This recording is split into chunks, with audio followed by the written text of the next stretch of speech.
آج ایک صاحب آئے مجھ سے مسئلہ پوچھنے کہ سالگرہ کیا ہے. کہہ رہے میرے رشتے دار سالگرہ کرتے ہیں, میں نہیں اس میں شرکت کرتا تو سب میرا مذاق اڑاتے, سب مذاق اڑاتے ہیں, بولتے ہیں یہ اس میں کیا ہے بھائی, اگر ہم خوشی میں کیک کھا لیں اور بچہ ذرا خوش ہو جاتا ہے تو کیا جا رہا ہے اس میں. آپ صحیح کہہ رہے تھے یار.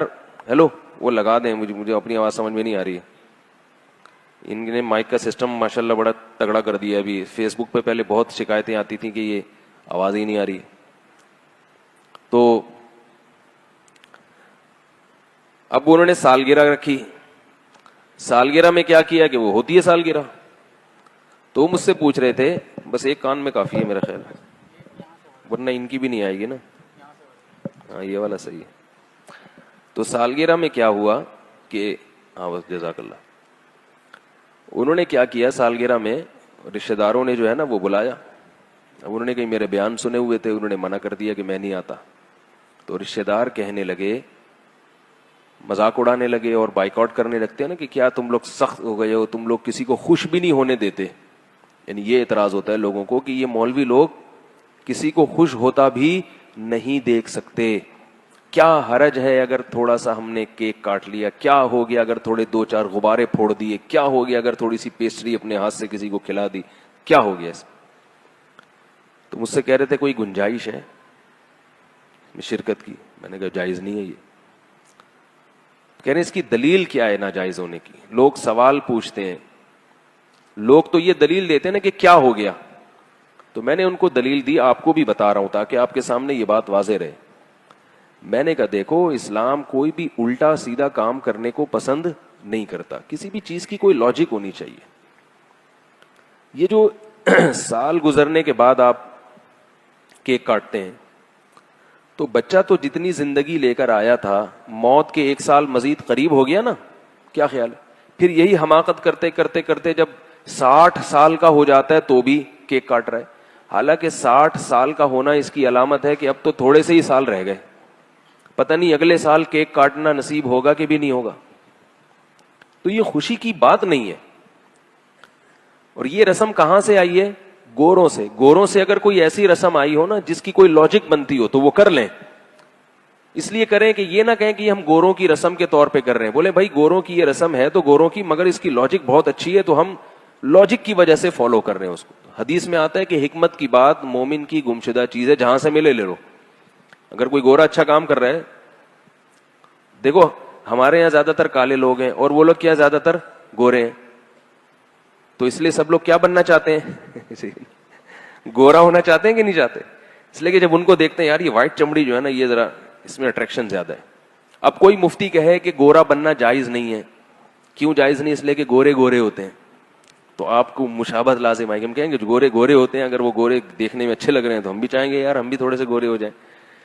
تو کوئی ایسا کام جس کی کوئی لاجک ہو اگر وہ کر رہے ہیں تو آپ بھی کریں, کیونکہ اس میں مشابہت لازم نہیں آتی.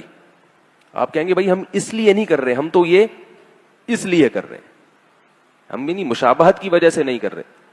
اور جس کام کی کوئی لاجک بنتی نہیں ہے اس میں سوائے گوروں کی نقالی کے, غیر مسلموں کی نقالی کے, نقل پرستی کے کچھ بھی نہیں ہے, سوائے اس کے کہ وہ چونکہ کرتے ہیں تو ہم نے بھی ان سے لے لیا. رہا یہ مسئلہ کہ خوش ہونے کے لیے اگر کوئی بہانہ کسی کو مل جائے تو اس کی میں لاجک تلاش کرنے کی کیا ضرورت ہے؟ تو بھائی جب لاجک کے ساتھ بھی خوش ہونے کے درجنوں مواقع آپ کے پاس ہیں تو بلا وجہ کی خوشیاں منانے کی کیا ضرورت ہے؟ اب وہ صاحب جو آئے تھے کہنے لگے کہ یار وہ بچے کی سالگرہ تھی تو میں نے کہا سالگرہ کے بجائے کوئی اور کام کر لیتے. بولتے کہ بچہ جو ہے نا فرسٹ آیا ہے, فرسٹ نہیں آیا تو چلو بچہ سیکنڈ آیا ہے, اس خوشی میں ہم کچھ بھی کھائیں گے پیئیں گے. سیکنڈ نہیں آیا تو چلو تھرڈ آیا ہے, تھرڈ نہیں آیا تو چلو پاس ہو گیا ہے, فیل بھی ہو گیا نا تو چلو کچھ تو فائدہ ہوا نا. فیل بھی تو کچھ نمبروں سے ہی ہوتا ہے.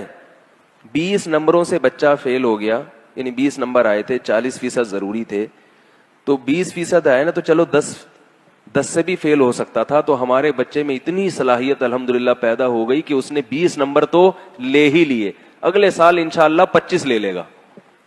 تو یہ بھی کوئی, اس میں بھی خوشی کا عنصر نکالا جا سکتا ہے. تو میں نے کہا سال میں اتنے مواقع آتے ہیں خوش ہونے کے لیے کہ آپ کو پھر خوش ہونے کے لیے سالگرہ کی ضرورت, بولو نا بھائی, نہیں ہے. اتنے مواقع ملیں گے آپ کو خوش ہونے کے. بچہ پاس ہو گیا, بچہ سیڑھیوں سے اترتا ہوا گرا اور ٹانگ نہیں ٹوٹی, آپ سارے رشتے داروں کو بلا لیں, بولے آج ہمارا بچہ سیڑھیوں سے بھاگتا ہوا اترا تھا اور سلپ بھی ہوا مگر الحمدللہ ٹانگ نہیں ٹوٹی, لہذا کل پورے محلے کی دعوت ہے, کھلا دیں. اور اگر ٹانگ ٹوٹ گئی تو بھی کھلا سکتے ہیں, کہ دونوں ٹوٹ سکتی تھی لیکن ایک ٹوٹی ہے صرف. کوئی کچھ تو نکالے نا, کوئی تک تو بنے نا. وہ جو الٹا کام کرتے چلے جا رہے ہیں, بس گوروں نے کر دیا تو ہم بھی, صرف شو مارنے کے لیے کہ ہم کیا ہیں, ہم بھی ذرا ماڈرن لوگ ہیں, ماڈرن, اپنے آپ کو ماڈرن ثابت کرنا, یہ چیزیں ہوتی ہیں. اور اگر کسی کی نیت ماڈرن ثابت کرنا نہیں بھی ہے تو بھی میں نے بتایا کہ نبی صلی اللہ علیہ وسلم نے بہت شدید وعید سنائی ہے, من تشبہ بقوم فہو منہم, جس نے کسی قوم کی نقالی کی, مشابہت اختیار کی, وہ ان میں سے ہے, ہم میں سے نہیں ہے. ہمارا ایک تشخص ہے مسلمانوں کا, ہمیں تو چاہیے کہ ہم ان کو اپنا کلچر دکھائیں کہ بھئی اس کو فالو کرو, ہمارا والا تم سے اچھا ہے. ہم سالگرہ نہیں مناتے, ہم بچے کی پیدائش پہ گوشت کھاتے ہیں اور گوشت کھلاتے ہیں, عقیقہ کرتے ہیں. گورے کبھی کرتے ہیں یہ کام؟ ہم گوروں سے سالگرہ لے رہے ہیں مگر گورے ہم سے عقیقہ نہیں لے رہے. وہ کہتے ہیں یہ کون ہوتے ہیں جن سے ہم سیکھیں, حالانکہ ہمارے عقیقے کی لاجک ہے. بچے کی پیدائش ہوئی ہے, کتنی بڑی خوشی ہے کہ نہیں ہے. بیٹا پیدا ہو گیا تو اور ڈبل خوشی ہوتی ہے. تو شریعت نے کیا کہا, 2 بکرے کاٹو, خود بھی کھاؤ پبلک کو بھی کھلاؤ. کیک سے کیا ہوتا ہے سوائے گیس ٹربل کے, اور کیک کی طرح بھول جاؤ گے. تو گوروں نے ہم سے عقیقہ نہیں لیا, حالانکہ ہمارا عقیقہ ان کی سالگرہ کے کیک سے 1000 گنا بہتر ہے. ہم اس میں بکرا کاٹتے ہیں. کیا صاحب, بکرے کے نام سے ہی مزہ آیا کہ نہیں آیا؟ تازہ جو بکرا ہوتا ہے نا, اس کا گوشت کیسا مزے کا ہوتا ہے, اسے پکا کے کھائیں آپ اپنے خرچے پہ, بڑا مزہ آئے گا اس میں. یا دمبا کاٹ لیں, یا گائے کا تازہ گوشت کاٹ لیں. تو یہ سب چیزیں شریعت نے کہا ہے کہ بھئی اس سے طاقت بھی آئے گی اور جو ہے کیا نام ہے خوشی بھی ہوگی. اسی طرح اور موقع پر بچوں کا قرآن ختم ہوتا ہے. حضرت عمر رضی اللہ تعالیٰ عنہ کے بارے میں ایک روایت ہے کہ جب انہوں نے کیا سورہ بقرہ کا ختم کیا تو لوگوں کو کھانا کھلایا انہوں نے, اور صحابہ کرام اس طرح کیا کرتے تھے. تو خوشی کے موقع پہ قرآن ختم ہو گیا بچے کا, یہ اسکول میں پاس ہو گیا ہے, 6 نمبر آ گئے ہیں. تو ایسے مواقع پہ آپ خوشی مناتے رہیں. کوئی اللہ کی طرف سے بھی پابندی نہیں, گورنمنٹ کی طرف سے بھی. اور یہ چیزیں کریں گے تو شاید گورے بھی ہمیں فالو کرنا شروع کر دیں. تو لیکن جو ہم کیا کر رہے ہیں, الٹے کام کر رہے ہیں. تو میں یہ عرض کر رہا تھا کہ جب آدمی دین پہ چلتا ہے نا, تو یہ آپ جتنے مرضی دلائل دیں نا رشتے داروں کو, ان کی سمجھ میں نہیں آئیں گے. یہ سمجھ میں نہیں آئیں. سمجھ میں تو ساری چیزیں آخرت میں آئیں گی. دنیا میں یا تو پولیس سمجھا سکتی ہے یا دلائل سے آپ سمجھا سکتے ہیں. پولیس آپ کے پاس ہے نہیں اور دلائل وہ سمجھنا چاہتے نہیں ہیں.